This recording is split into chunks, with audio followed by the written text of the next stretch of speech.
না কইরাই তাইলে সে কুফরি গুনাহ করলো। বলেন কি গুনাহ করলো? বুঝতে পারলেন কথা? ইশারে নামাজ না পড়ে ঘুমানো মাকরুহ। আর ঈশার নামাজের পর দুনিয়াবি কথোপকথনে লিপ্ত থাকা মাকরুহ। কেন? কারণ দুনিয়াবি কথোপকথনে লিপ্ত থাকলে সামনে ফজরের নামাজ আছে, ফজরের নামাজ পৌঁছ হওয়ার সমূহ সম্ভাবনা আছে। এই দুইটা নামাজই খুব ইম্পর্টেন্ট নামাজ। এই দুই নামাজে দুই দল ফেরেশতাদের মিলন মেলা ঘটে। আল্লাহ পাক তার জমিনে রাত্রির বেলা একদল ফেরেশতা পাঠান সারা দুনিয়ায় রাত্রের ডিউটি পালন করে। তাদের ডিউটি কি বলেন? তাদের ডিউটি হইল আল্লাহ ভক্ত বান্দা যারা ইবাদতে মশগুল লিপ্ত তাদের জন্য রহমত বর্ষণের দোয়া করা। তাদের জন্য ফেরেশতারা আল্লাহর কাছে ক্ষমা চান, আল্লাহুম্মা গফির লাহু, আল্লাহুম্মা আরহামহু। হে আল্লাহ, আপনি আপনার এই বান্দাকে maaf করেন। হে আল্লাহ, আপনি আপনার এই বান্দাকে রহম করেন। এটা কাদের কাজ? ফেরেশতাদের। রাতের ফেরেশতা আবার দিনের ফেরেশতা। আচ্ছা, রাতের ফেরেশতারা দায়িত্ব পালন করার জন্য আকাশ থেকে আসেন কখন? আসরের নামাজের সময়। বলেন কোন নামাজের সময়? এই ফেরেশতারা কখন দায়িত্ব পালন করবেন? এটা এখন চলছে। শুধু আপনাদের এই নামা পাড়া বাড়িতেই ফেরেশতারা নাকি সারা দুনিয়ায়? তাহলে ফেরেশতা আল্লাহ মখলুক বলতে হাজার খানিক, লাখ খানিক, 1 কোটি। আমি হিসাব জানি না, কারণ আমি কেমনে বলবো? কোরআন এবং কোরআনে তো নাই, সুন্নতের মধ্যে হাদিসের মধ্যে আর কোনো নির্দিষ্ট বিবরণ পাওয়া যায়নি। কথা বুঝছেন? তো রাতের ফেরেশতারা কখন যায়? রাতে যারা ডিউটি পালন করে তারা যান কখন? তারা আসরের টাইমে চলে যান। কোন টাইমে? আসরের টাইমে তারা আসেন। যারা রাতের দায়িত্ব পালন করবেন তারা আসেন কখন? আসর।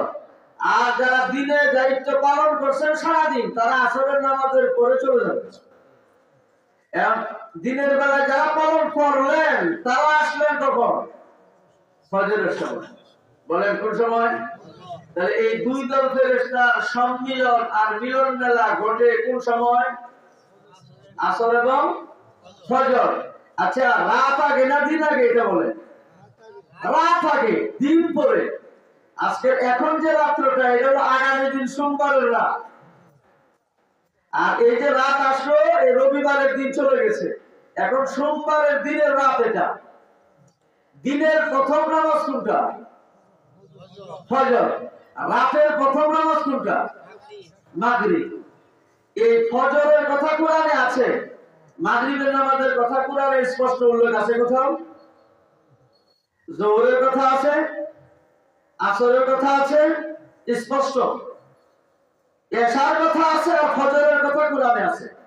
ওয়ামিন বাদি সালাতিল ইশার জায়গায় আছে যে নারীরা গৃহাভ্যন্তরে তাদের জিনতের পোশাক কখন খুলতে পারবে, কোন টাইমে। আর ফজরের নামাজের কথাটা কোরআন শরীফে স্পষ্ট আছে। আর বাকি আসরের নামাজের কথাটা কোরআনে ইশারাত আছে, ইঙ্গিত স্বরূপ। অ্যাডজেক্টিভ নামে নাউন, আর এটা কি? প্রোনাউন। নাউন মানে কি? নাম। আর প্রোনাউন মানে সর্বনাম। প্রোনাউন মানে কি? সর্বনাম। আর অ্যাডজেক্টিভ মানে কি? গুণবাচক নাম। আসরের নামটা নাউন হিসেবে নাই, কিন্তু অ্যাডজেক্টিভ আছে। আল্লাহ বলেন ওয়াহাফিজু আলাস সালাওয়াতি ওয়াস সালাতিল মুসতা ওয়া কুমু লিল্লাহি কানিতিন। ও উম্মতে মুহাম্মাদিয়া, আমার নবীর উম্মতেরা, তোমরা 5 ওয়াক্ত নামাজের ব্যাপারে যত্নবান হও। 5 ওয়াক্ত নামাজের হেফাজত করো, রক্ষণাবেক্ষণ করো। মুহাফাজাত আলাস সালাওয়াতের মতলব কি? অর্থাৎ 5 ওয়াক্ত নামাজ সময় মতো, নামাজের নিয়ম কানুন সহ গুরুত্ব সহকারে আল্লাহর ওয়াস্তে কায়েম করার নাম হলো নামাজের হেফাজত। নামাজ পড়ে জামাতের খবর নাই, নামাজ পড়ে সময়ের খবর নাই, ফজর নামাজ পড়ে বেলা ওঠার পরে, মাগরিবের নামাজ পড়ে আসার নামাজের রক্ত আসলে এটা কি নামাজের হেফাজত হইল না নামাজকে ধ্বংস করা হইল? নামাজ পড়ে ওযু ঠিক মতো হয় না, কুলিতে পানি লাগছেই না, পায়ের গুছা ভিজছেই না ওযু করে। তো ওযুই যদি সহি না হয় তো নামাজ সহি হবে? একজন মুমিনের সর্বপ্রধান আমল হলো ইকামতে সালাত, মুহাফাজাতে সালাওয়াত। যার নামাজ সহি না, যার নামাজে সুন্নত নাই, যার নামাজে ফরজ নাই, যার নামাজে ওয়াজিব নাই, যার নামাজে মুস্তাহাব নাই, সে কি করে দেশের নেতৃত্ব দিবে? সে কিভাবে জাতির নেতৃত্ব দিবে? সে কিভাবে সমাজের নেতৃত্ব দিবে? সে কিভাবে সংগঠনের নেতৃত্ব দিবে? সে কিভাবে প্রতিষ্ঠানের নেতৃত্ব দিবে? তার তো হেডকোয়ার্টারেই গাবনা, অসুবিধা। তুমি আগে নামাজ সহি করো, এরপরে নেতা হও, ইমাম হও, আমির হও, লিডার হও, এরপরে তুমি মীমাংসাকারী হও, বিচারক হও, বিচারপতি হও, এরপরে তুমি কর্তৃত্ব চালাও। আগে তুমি তোমার নামাজের মধ্যে প্রাণ আনো, নামাজকে প্রাণবন্ত বানাও। 5 ওয়াক্ত নামাজের কথা তো এখানে এসে গেল। 5 ওয়াক্ত নামাজের মধ্যে আসল আছে না নাই? এরপরে আল্লাহ আলাদা কইরা ওয়াও আইনা, ওয়াও একটা বর্ণ, ওয়াও বর্ণের পরে এটা উলামায়ে কেরাম বুঝবেন, আলাদা কইরা উল্লেখ করতেছেন ওয়াস সালাতিল বুসতা। মধ্যমা নামাজের ব্যাপারে বিশেষভাবে খুব বেশি এলার্ট থাকো, খুব অ্যাক্টিভ থাকো, সোচ্চার থাকো, সজাগ থাকো, সচেতন হও আসরের নামাজের ব্যাপারে। আসরের নামাজকে বলা হয়েছে কোরআনের ভাষায় মধ্যম নামাজ, মধ্যমা নামাজ। বলেন তো মধ্যম কাকে বলে? তার আগেও আছে, পরেও আছে, মাঝখানে যেটা, এটা কি? তাহলে যোহর আসরের আগে কি কি আছে? ফজর আর যোহর আছে, দিনের 2 নামাজ। আর আসরের পরে কয় নামাজ আছে? রাতের 2 নামাজ, মাগরিব এশা। রাতের 2 নামাজ পড়ে দিনের 2 নামাজ আগে, দিনের 2 নামাজ আর রাতের 2 নামাজের মাঝখানের নামাজ যেটা, এটা মধ্যমা নামাজ না? মধ্যমা নামাজ না? এই নামাজটার ব্যাপারে আল্লাহ খুব গুরুত্ব দিতে বলছেন। এই জন্য আল্লাহ বলছেন হাফিজু আলাস সালাওয়াতি ওয়াস সালাতিল বুসতা ওয়া কুমু লিল্লাহি কানিতিন। নামাজের ব্যাপারে যত্নবান থাকার তো অনেক তাফসীর, অনেক ব্যাখ্যা উলামায়ে কেরাম করেন। আল্লাহ মিয়া নিজেই একটা ব্যাখ্যা করে দিয়েছেন লাস্টে, ওয়া কুমু লিল্লাহি কানিতিন। 5 ওয়াক্ত নামাজ যখন পড়বা আল্লাহর জন্য অনুগত হইয়া, নীরব নিথর হইয়া নামাজ পড়িও। আর এই তিনের অনেক ব্যাখ্যা। এর একটা ব্যাখ্যা হলো মুতিন, খুব বাধ্য হইয়া নামাজ পড়িও। আর একটা ব্যাখ্যা সাকিতিন, সমিতিন, নীরব নিস্তব্ধ হইয়া নামাজ পড়িও। আমরা তো নামাজ পড়ি আবার হেলি দুলি, হাত এদিকে যায়, পা ওদিকে নাড়াচাড়া করে। এভাবে নাড়াচাড়া কইরা হাত বাঁধার তরিকা নাই, অলসের মতন হাত রাইখা থাকে খালি, বাম হাতের কবজির উপরে ডান হাতের কবজি রাইখা যায় এভাবে। এটা কি হাত বাঁধার প্রস্তুত তরিকা? হ্যাঁ, অনেকে এভাবে ধরে, এভাবে এভাবে ধরার তো কোনো সুন্নতি নাই। অনেকে এভাবে ধরে, এটার তো কোনো সুন্নতের বালাই নাই। তবে অনেকে যে এখানে ধরে, এটা সুন্নতে আছে, তবে উম্মতের মেয়েদের জন্য, উম্মতের পুরুষের জন্য নয়। আর আমরা যারা বাঁধি এভাবে বাঁধি, বাম হাতকে কবজিকে ডান হাতে 2 আঙ্গুল দিয়ে গিরা দিয়া উপরে 3 আঙ্গুল থাকে, যেটা আমরা ধরি নাভির নিচে। এটা আইনে সুন্নাত এবং এটাই হানাফি মাযহাবের ফতোয়া। আমরা সব সুন্নতি মানি, আমরা একটা সুন্নতের আমলের থেকে ছাড়ি না। সিনার উপরের হাদিস উম্মতের মেয়েদেরকে দিয়ে বানাই, আর নাভির নিচের হাদিসটা বাঁধা, এটা উম্মতের পুরুষদেরকে দিয়ে বানাই। আর এক শ্রেণী আছে যারা নিজেদেরকে বলে তারা আহলে হাদিস, আসলে আহলে হাদিস না। তারা হলো মুনকির হাদিস, তারা হলো আপনার গায়ে মুকাল্লিদ, পুরো ইমাম মানে না, তারা নিজেরাই বলে ইমাম। হায় হায়, এই 4 মাযহাবের 4 ইমাম, যে কোনো একজনের মানতে হবে, কারণ তারা উলুল আমল, তারা গবেষক উলামা।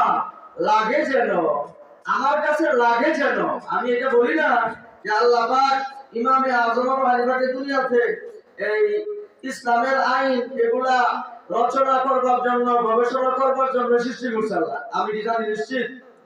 এই জন্য আমি আমার ভাষায় বলি, লাগে যেন, মনে হয় যেন কান আল্লাহ তাবারাকা ওয়া তাআলা খালাকাল ইমাম আল আযম আবু হানিফা লিল ইসতিনবাত ওয়া ইজতিহাদিল মাসাইল ওয়াল ইসতিনবাত বিন নুসুসিল মুকাতিআ অকাট্য দলিল আদিল্লার আলোকে, সুন্নাতের আলোকে দ্বীনের মাসাইলগুলোকে উদ্ঘাটন করা, গবেষণা করা, করে বের করার জন্য আল্লাহ সৃষ্টি করেছেন। যেন 80 হিজরিতে জন্ম, কত হিজরি?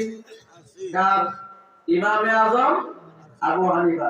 150 হিজরিতে ইন্তেকাল, মাত্র 70 বছর বয়স পেয়েছিলেন।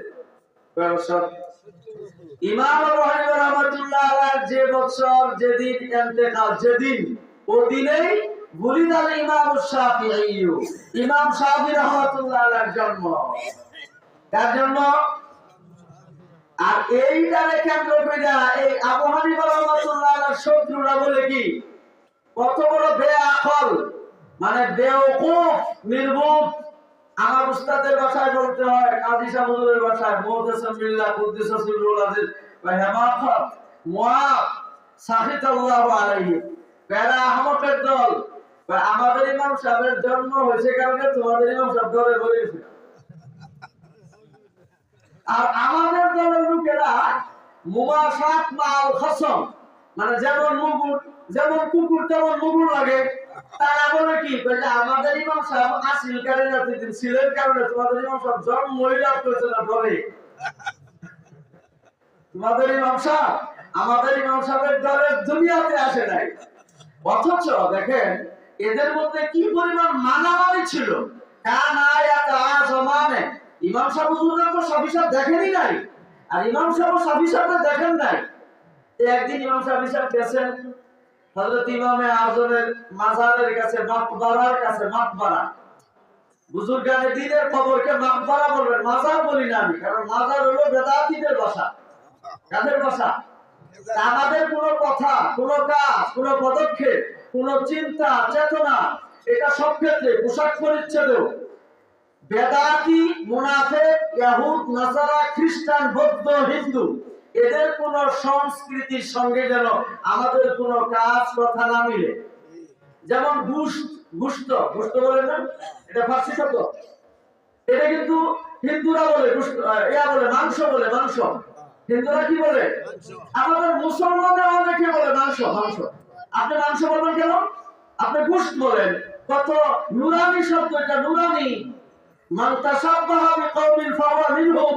আবু দাউদ শরীফে রয়েছে, যে ব্যক্তি অন্য কোন বিজাতির সঙ্গে সাদৃশ্যতা অবলম্বন করলো, সেটা কথার মাধ্যমে হতে পারে, কাজের মাধ্যমে হতে পারে, আচরণগতভাবে হতে পারে, পোশাকগত হতে পারে, খাদ্যদ্রব্য পানীয়গত হতে পারে, যে কোনো ভাবে হোক সে সেই জাতির অন্তর্ভুক্ত।